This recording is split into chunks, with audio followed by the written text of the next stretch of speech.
they're going to have to put out some software to support it to make anybody care. A lot of stuff happening in the world of games business. Since it's GDC week, it's not surprising. But also, as you guys mentioned earlier, the Unreal Engine is now free.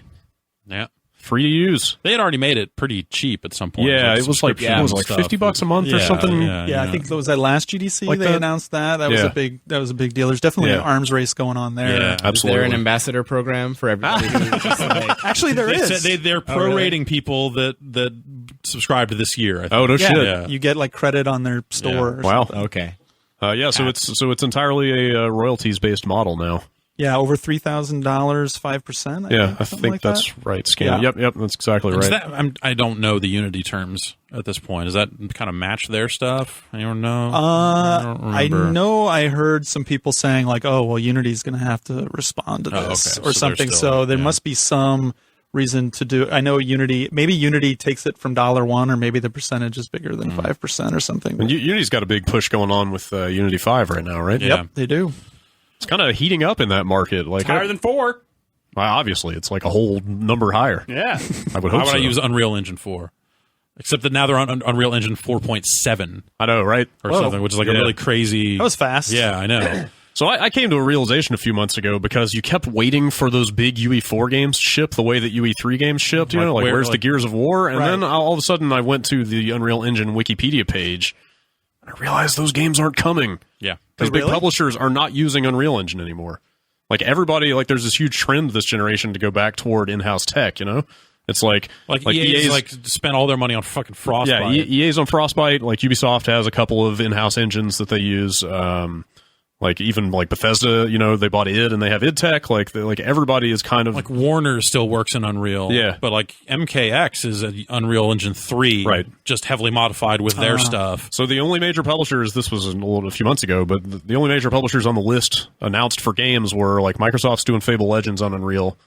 And some of the Square Enix stuff, because I think they did like Deus Ex on there. Street Fighter 5. Right. That's right. Yeah. Okay, yeah, so there's a handful here and there, but like if you look at the giant table they have of announced UE4 games, they're all like super small. They're all indie, like small team. Like they're absolutely going. That's the market now. Yeah, they're going after the Unity market. Absolutely. Like like Unity grabbed all those people.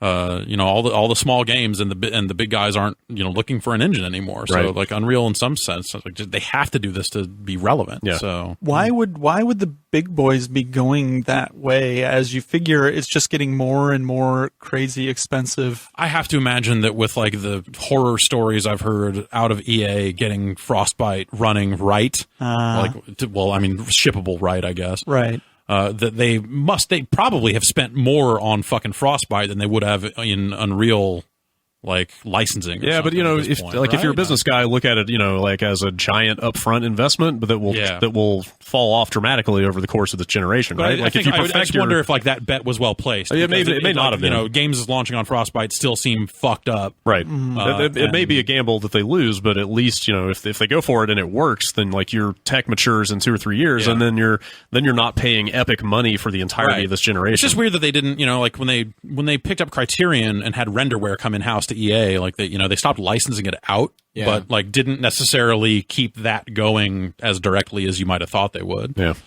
Where's the id Tech games? Where's all those coming? I don't know, man. I mean, where's their indie initiative? There was Enemy Within, Wet 2, or Evil Within. I'm sorry. Yeah. Wet 2. Well, they did. Like I've brought this up a couple times before, but they got the kind of head graphics guy from Crytek came over to id. Oh right, yeah. And I've seen like Bethesda PR has tweeted about him doing a bunch of amazing stuff. Of course they would, but I don't disbelieve it or anything. But they seem to be still like trying to keep id going as a major like tech player. Right there, they need they need Doom or something. And you wonder if like they are working on new engine tech that would be adaptable to an open world, right? Like a Fallout 4, sure, like a Skyrim, like an Elder Scrolls game or something like that. That would be so cool. But it would be such a completely different thing at that point. Like it's not.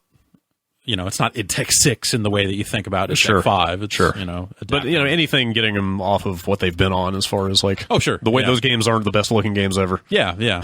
By a long shot. Yes. I mean, if those games, if like the Bethesda Game Studios games and, like if those games launch less broken, then great. Yeah. They should. Yes. Because sometimes they're pretty fucked up. I agree with you. Sometimes it's fun, but sometimes it's just a bummer. Yeah. Gosh, what else is going on? I guess that's kind of it for like big GDC announcements so far, right? Like I expect most of the news to break like 5 minutes after this podcast goes up. Right, yeah. Valve's got an announcement on March 3rd. Yep. Do they? Third month, third day, third... Oh, well, that's just a panel. Yeah, so there's a Valve session on physics that is happening 3 p.m. Shut the fuck up. And so people looked at the schedule and were like, well, fuck, obviously this is going to be where they're going to do their Half-Life 3 thing. Yeah. But like, imagine if you were some physics programmer that spent all your money on a GDC pass and you go to this workshop and it's just a fucking smoke screen for a Half-Life 3 announce. You'd be pissed. Like the fucking pyro goes off and like, you're like, I came here to learn about fucking physics. Right. Not your. Although, if they were going to unveil Half-Life 3 in this thing, I would love it so much if it was just like in the corner of a slide and they don't even say the guy words. just says like, well, if you look at the work we're doing in Half-Life 3, the physics are exactly. Right. And it's just like that's it. Here's some test renders we did. Right. Yep. Prototype level. That's the only way to do that.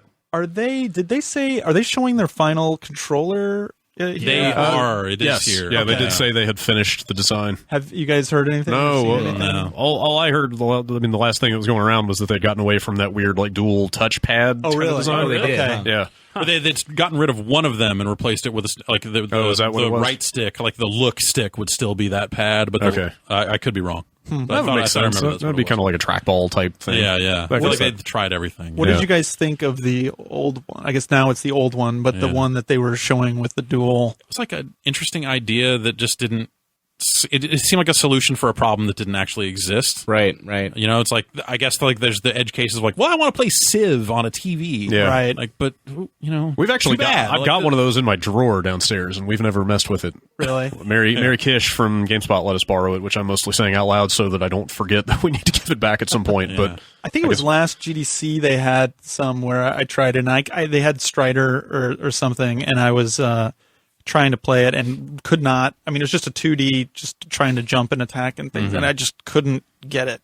It just felt weird and foreign and alien to me. Yeah. So I don't know if that's something that can be fixed in like tweaking software, or if that's something that requires like different hardware. But it seemed like to be an exception. There seemed to be like there was a lot of people that were like, no, it's fine. The Super Meat Boy guy I know was like, no, it's fine. But I had a real problem with it. It's nice to see them willing to throw out significant work that they don't think is viable anymore. Well, yeah, and I mean, I like to see people trying new, different stuff because it's been pretty much evolution, pretty directly evolutionary since like I don't know N64 controller. But at the same time, if you look at just the types of games that are coming out on Steam these days and kind of the controllers they're expecting to be present, console ports or whatever, like.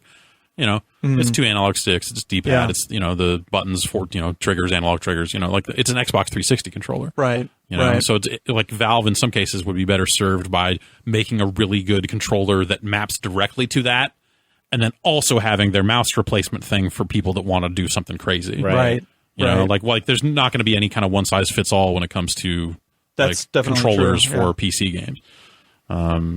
So I just don't think that any kind of touchpad solution that Valve's come up with is actually going to be perfect for everything. Sure. And it's not like you can't use your PS4 controller or your Xbox controller. That's gotten a lot better recently. Yeah, and totally. I know I'm like I've been listening to you guys recently talk about that, and I think I'm ready to go back because right when Dark Souls 2 came out, trying to get your Xbox One or PS4 controller working wirelessly, fucking nightmare. What a pain in the ass! And I was on these programming forums trying to figure out exactly. I was like, man, why am I getting back into PC gaming? Like, this is exactly what I was afraid of. But now, I guess it actually is back to the just plug and play. Yeah, it's really close to that. That DS4 Windows thing has gotten so good. I mean, I loved being able to customize the what the light on the PS4 controller was doing. I just sit there with the RGB slider, just playing with the colors. Pretty awesome, and I think it's fun. Low battery. Can you make it flash or something? Yeah, you can make it. Battery? I think you can make it flash a rainbow when the battery is low or whatever stupid shit. That's pretty cool. All right, Mark and John, I'm going to give you